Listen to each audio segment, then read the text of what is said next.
kehidupan di dunia ini adalah salah satunya juga mencari cinta yang hilang. Dengan kata lain adalah mencari Tuhan gitu.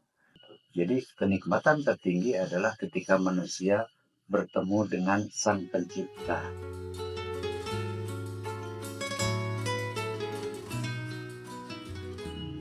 Assalamualaikum warahmatullahi wabarakatuh. Rahayu Sagung Dumadi, Om Swastiastu, Namo Buddhaya. Salam sejahtera bagi kita semua, khususnya rekan-rekan Hanata Jiwa. Kali ini sesuai dengan animo pendengar, penonton, kita kembali membahas lagu Ebit GAD yang berjudul Episode Cinta yang Hilang. Seperti biasa, pembahasan akan dilakukan oleh Pak Guru Setia. Silakan Pak. Ya, lagu ini berjudul Episode Cinta yang Hilang. Terus terang pada saat lagu ini muncul juga saya terinspirasi untuk mendengarkan, menikmati, sekaligus menelusuri kira-kira lagu ini menceritakan apa ya. Itu yang seringkali saya lakukan. Kadang-kadang saya tuh suka penasaran kalau ada satu lagu nggak mudah dimengerti, tapi malah tertarik untuk menelitinya ya. Episode itu adalah sebuah bagian atau bab dalam suatu rangkaian cerita atau peristiwa. Atau episode juga merujuk pada sebuah kejadian atau peristiwa yang terpisah dalam rangkaian kejadian. Lagunya menurut saya sangat indah, terutama pada lirik atau syair lagunya. Kemanakah akan ku cari lagi butir-butir cintaku yang lama ku buang? Apakah pada gelombang lautan atau hirup pikuk jalanan? Tampak di dalam syair ini seolah-olah seseorang yang sedang mencari cinta begitu ya. Semua sungai ingin ku susuri, semua bukit akan ku daki, semua padang belantara akan ku tembus. Harus ku temukan lagi sebutir cintaku yang hilang ditelan musnah. Kemarau panjang. Nampak dia mencari cintanya cukup sulit ya, karena dia harus menyusuri sungai begitu, dan sampai ke bukit-bukit pun akan kudaki ya. Apakah seorang sosok wanita yang dia carinya itu dari pegunungan barangkali ya? Ini yang menjadi pertanyaan saya lebih lanjut ya. Pada bait kedua, kapankah akan ku dengar lagi nyanyian angin dan deting gitarmu? Apakah pada pancaran rembulan atau tubuh-tubuh panas jalanan? Semua bumi ingin ku jejaki. Ini sebuah pernyataan yang agak aneh. Untuk mencari cinta bukan di bumi saja, tetapi semua langit akan ku tembus. Nah ini yang bikin aneh ya. Harus kutemukan lagi sebutir cintaku yang hilang ditelan dusta, ditelan musnah kemarau panjang. Ketika mendengar lagu ini, saya teringat kepada sebuah filosofi bahwa tugas manusia turun ke dunia ini adalah untuk mencari cinta katanya ya. Ada 3 cinta yang patut diraih. Cinta pertama itu kamu akan dapatkan dari seorang sosok yang dulunya mencintai dan akhirnya tidak mencintai. Jadi cinta pertama itu adalah dari orang tua kita.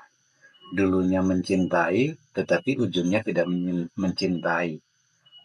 Kenapa demikian? Karena waktu kecil kita betul-betul dicintai, tetapi ketika kita sudah dewasa, sudah tua, orang tua kita keburu meninggal duluan. Lalu cinta yang berikutnya, cinta yang kedua kita akan dapatkan dari seorang sosok yang dulunya tidak mencintai, tapi ujungnya mencintai. Dialah pasangan kita. Semasa kecil kita mungkin tidak kenal dengan suami kita, tetapi ketika pernikahan dialah orang yang akan membela kita, bahkan akan mengantarkan ketika kita ke pemakaman.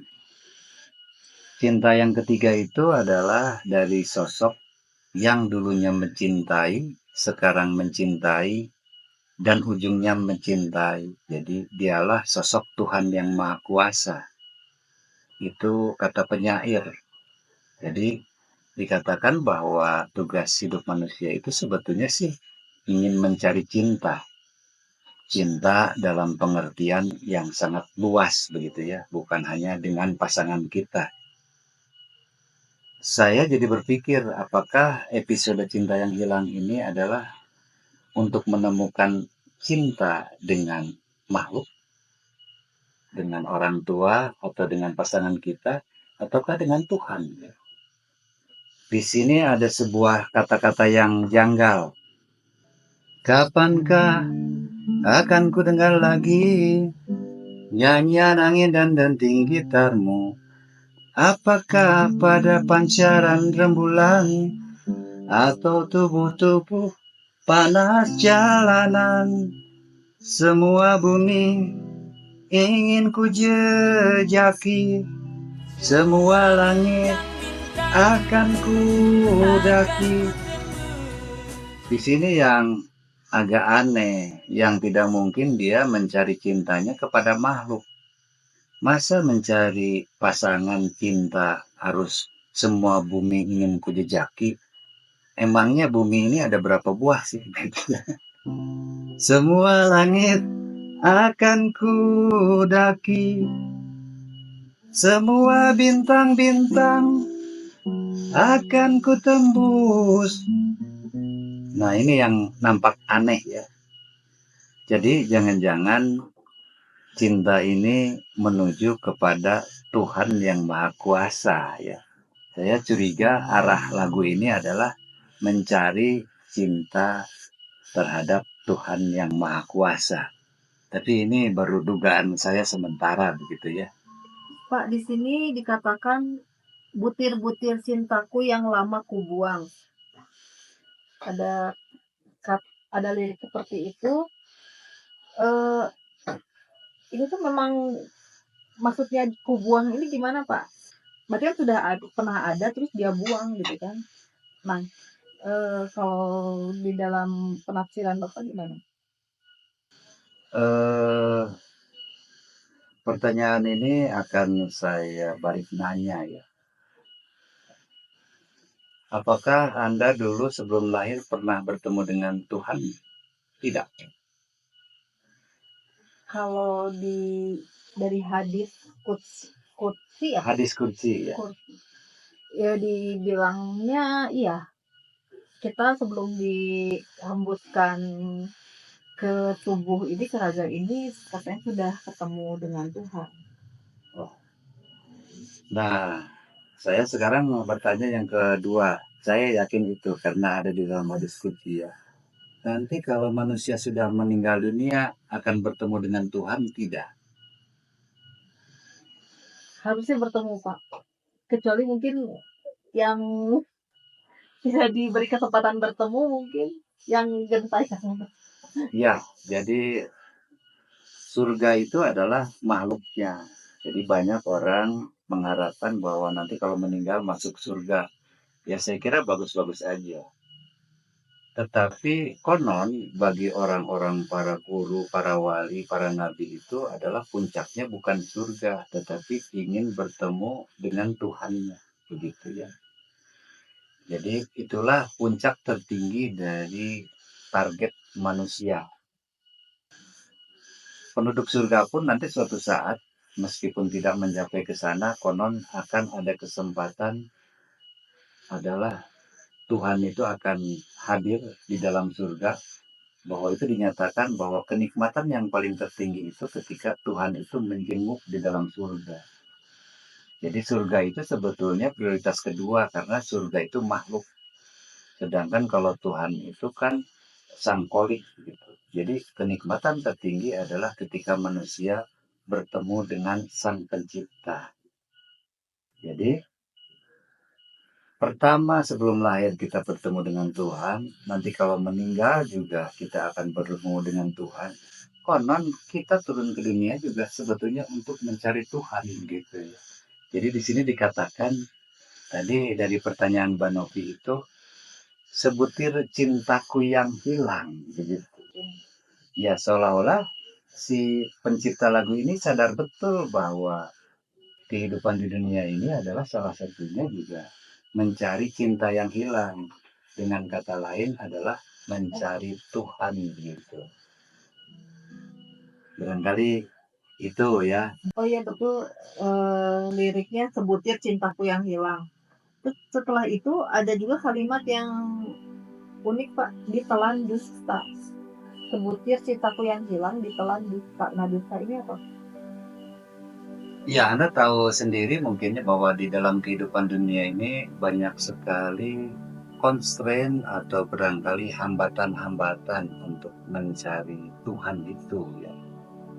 Bahwa kita hidup di dalam dunia ini kan tidak terlepas dari sebuah peperangan antara baik dan buruk begitu ya. Jadi dusta itu mungkin menggambarkan bahwa untuk bertemu dengan Tuhan tidak mudah di dunia ini.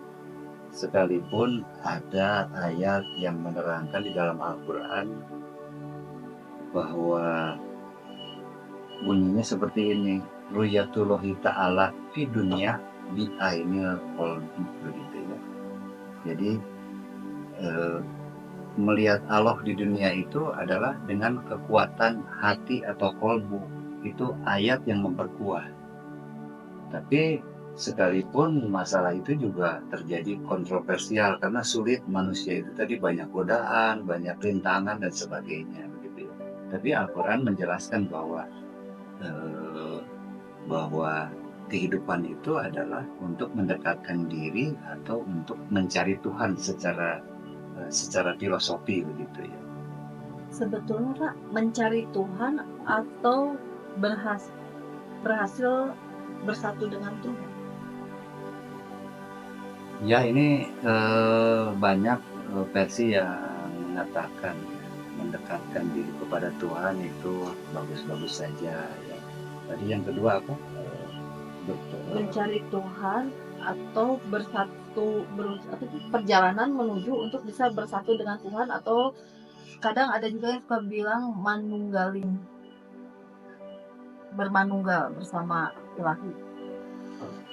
Ya, itulah untuk orang-orang tingkatan tertentu, suhu atau guru mungkin yang dikejarnya itu selama di dunia. Barangkali Anda juga kalau melihat tentang sejarah kehidupan para nabi memiliki ciri khas yang sama sebetulnya.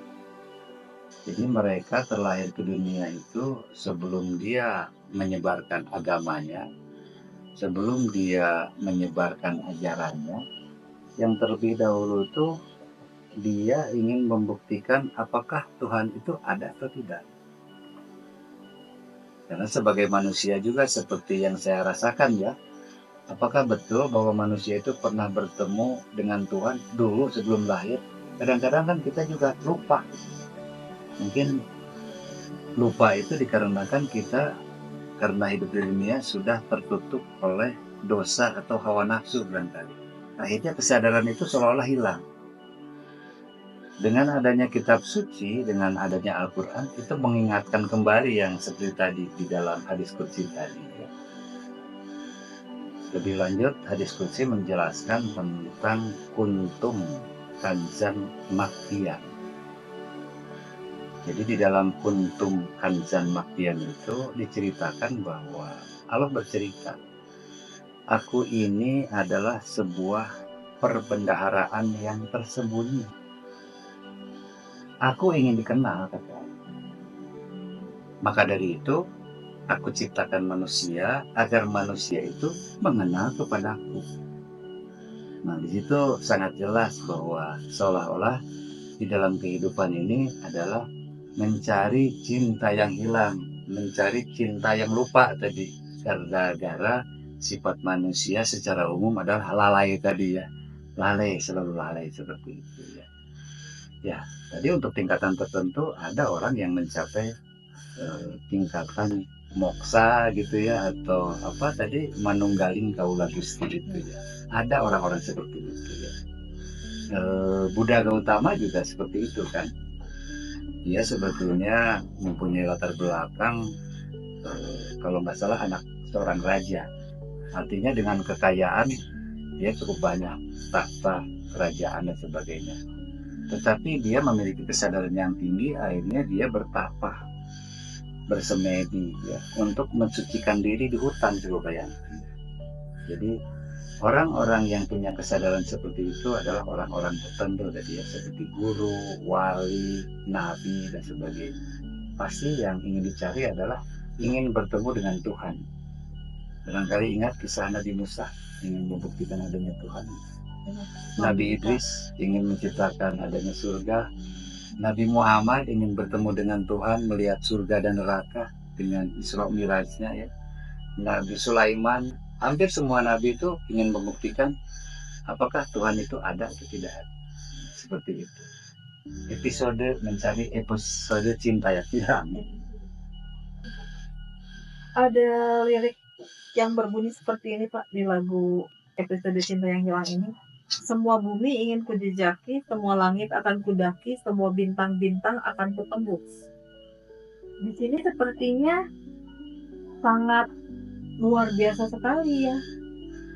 Kayak mencakup sejagat raya gitu. Apakah kan manusia sangat tidak mungkin bisa melakukan itu? Apakah ini sebuah hiperbola atau ingin menunjukkan sesuatu hikmah yang tersembunyi di lirik tersebut, Pak?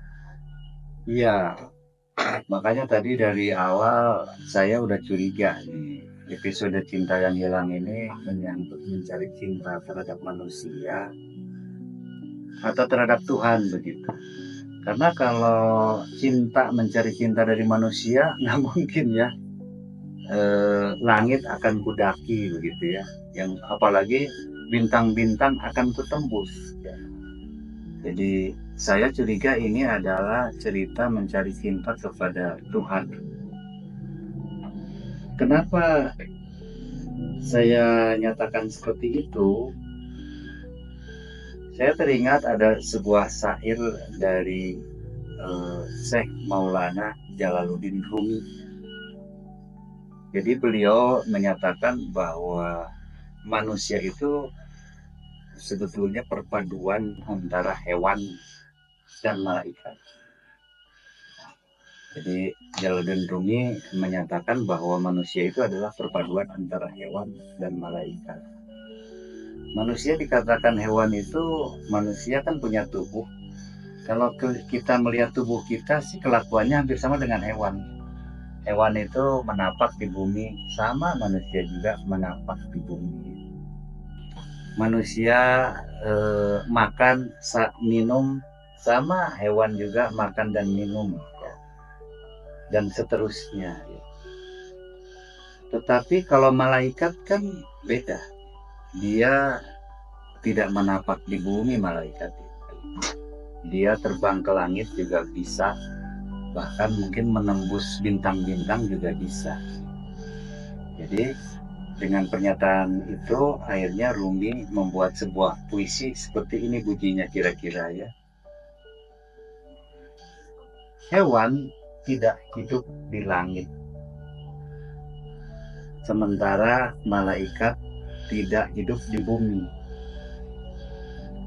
Manusia bertubuh hewan, berjiwa malaikat, sehingga manusia hidupnya di bumi dan mampu terbang ke langit. Itulah kira-kira kata-kata syair dari Jalaluddin Rumi tadi ya. Nah, barangkali mungkin ini ada kaitannya.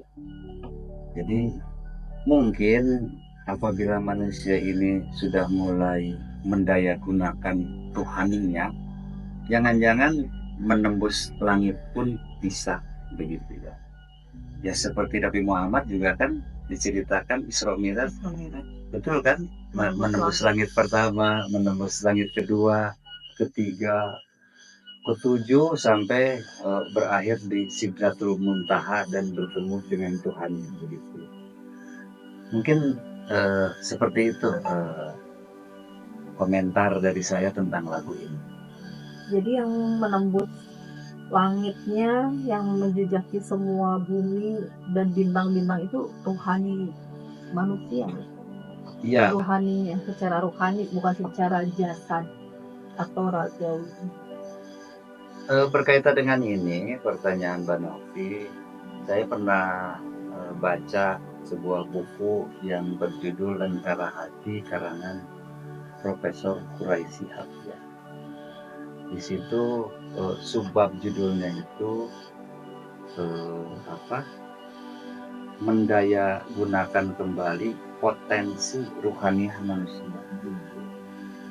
Di situ dijelaskan bahwa tubuh jasmani itu juga mempunyai kekuatan-kekuatan.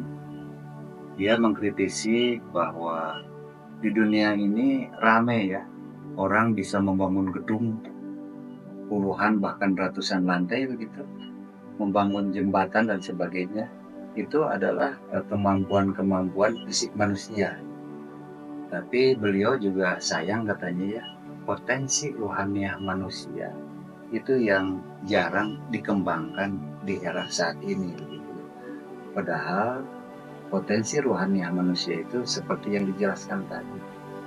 Salah satunya Profesor Brescia mengatakan bahwa potensi rohaniah manusia itu satu, misalkan bisa melihat dari jarak yang jauh, bisa mendengar juga dari jarak yang jauh, bisa membaca pikiran orang lain gitu ya.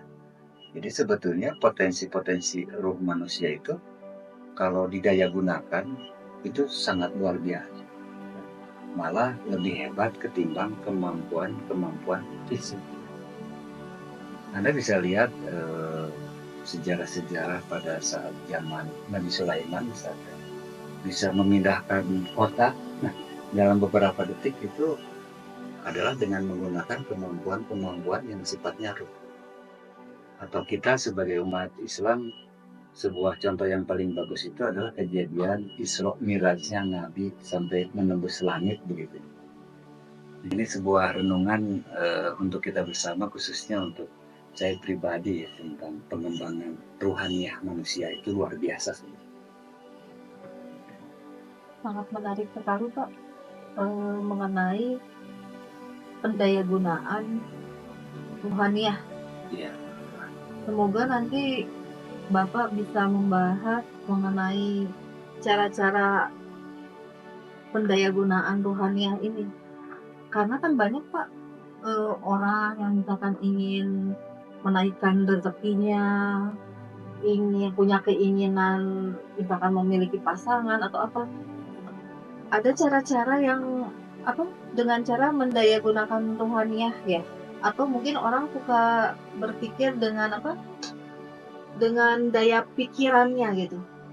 Dengan menciptakan seolah-olah hal itu sudah terjadi dan dengan secara secara alamnya semesta itu menjadi mengabulkan hal tersebut gitu akibat dari daya cipta pikiran manusia. Itu suka ada juga Pak yang membahas tentang hal itu. Apakah itu juga hampir mirip seperti pendayagunaan rohaniah gitu? Ya, jadi Profesor Quraisy tadi juga membahas tentang itu ya. Sebetulnya di Islam itu banyak pelajaran-pelajaran yang saya lihat banyak yang menuju ke sana ya. Jadi Profesor Presiap juga menulis kalau ada orang yang punya kemampuan seperti itu, bisa mendengar dari jarak yang jauh, bisa melihat dari jarak yang jauh, itu bukan sebuah sihir atau kemampuan paranormal. Jadi di bab yang berikutnya Profesor Presiap mulai mengungkap sedikit hal itu tuh bisa dicapai oleh manusia kalau kita muslim, khususnya dengan seringnya melaksanakan sholat khusyuk, sholat khusyuk ya. Jadi hati-hati kalau orang sudah mulai belajar sholat khusyuk, itu jangan heran kalau kita itu mempunyai ruhaniyah yang mulai berfungsi begitu. Mungkin kalau sekarang sih kita belum berfungsi, mendengar masih dengan menggunakan telinga ya, melihat masih menggunakan mata ya, bicara masih menggunakan mulut. Tapi kalau udah sholat khusyuk, kita itu sudah menggunakan hati ya. Jadi ada di dalam pelajaran di pesantren itu namanya basar basiron. Basar itu artinya melihat. Tapi kalau melihat basiron itu artinya melihat bukan oleh mata, oleh hati. Lalu basar basiron, kalam mutakaliman. Kalau kalam itu bicara pakai mulut, tapi kalau mutakaliman itu bicaranya bukan oleh mulut, tapi oleh hati. Sama samian. Kalau sama itu artinya mendengar, tapi kalau samian mendengarnya bukan oleh telinga, tapi oleh ruhaniyahnya telinga begitu ya. Jadi mungkin kita harus mulai mengaktifkan itu dulu, telinga batin, penglihatan batin, pembicaraan batin begitu ya. Anda pernah dengar orang yang mempunyai, oh ini orang tua ini punya simak begitu, pernah dengar nggak? Suka dengar Sengaja. beberapa kali. Nah, jadi simak itu orang tua yang bisa mendengar dari jarak yang jauh. Misalkan ada saudara kita tempatnya di luar negeri misalkan, meninggal dunia dia udah tahu. Sebelum ada HP, sebelum ada telepon dia udah tahu, oh saudara kita sudah meninggal dengan penglihatan batin. Dia punya sima. Sima itu punya pendengaran batin yang dapat melampaui batas begitu ya. Jadi orang yang punya sima itu artinya sama samian tadi. Dia punya sima, punya pendengaran batin. Jadi pertanyaannya, kita semua juga sebetulnya memiliki itu semua, baik jasmani maupun rohani. Cuman mungkin sayangnya ya kita belum didaya gunakan sesuai dengan masukan atau kritikan dari Profesor Quraisyah tadi.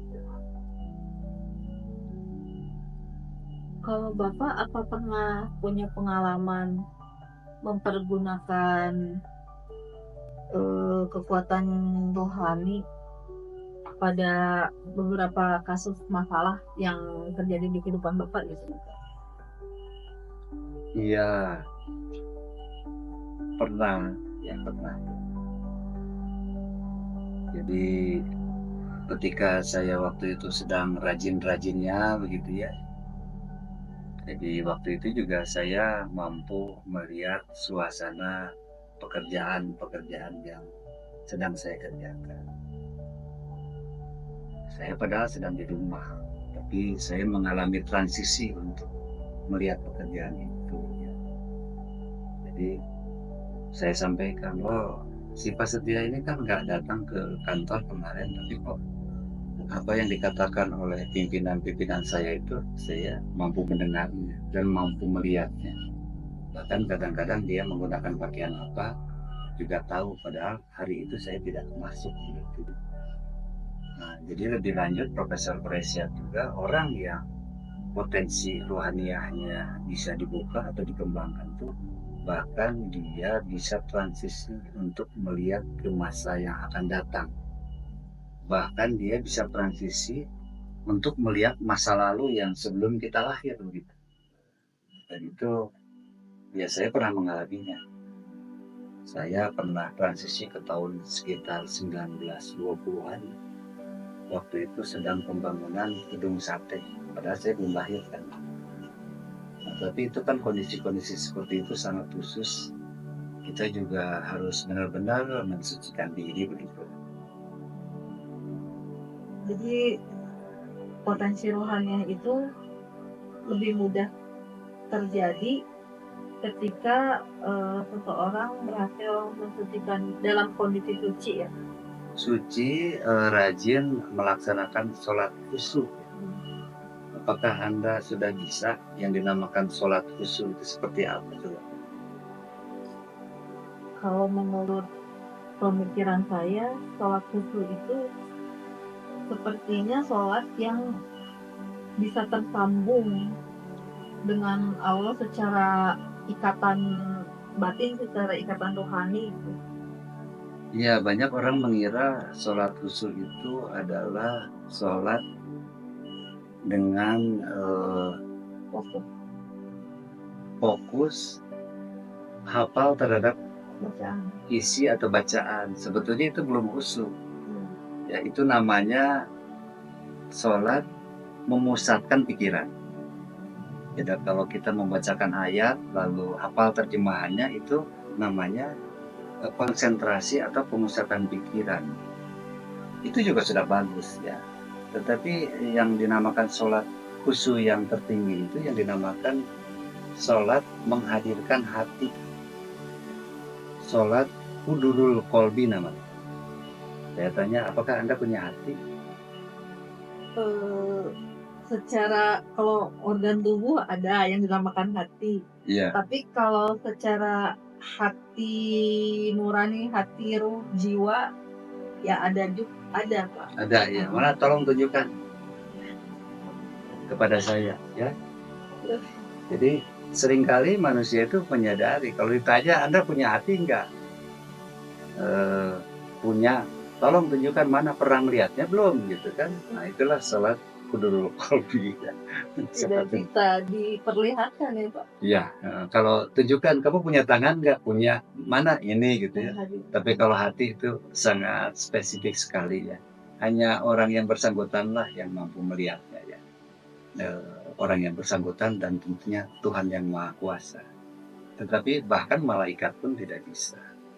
Malaikat itu tidak bisa melihat apa yang ada di dalam hati manusia. Hanya Tuhan dan dirinya.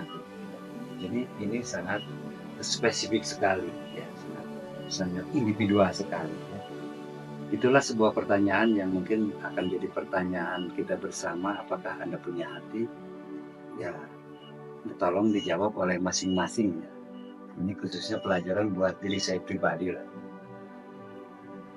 Cara untuk menghadirkan hati itu gimana ya Pak? Supaya bisa terjadi sholat yang khusyuk itu, cara menghadirkan hati. Ini susah juga.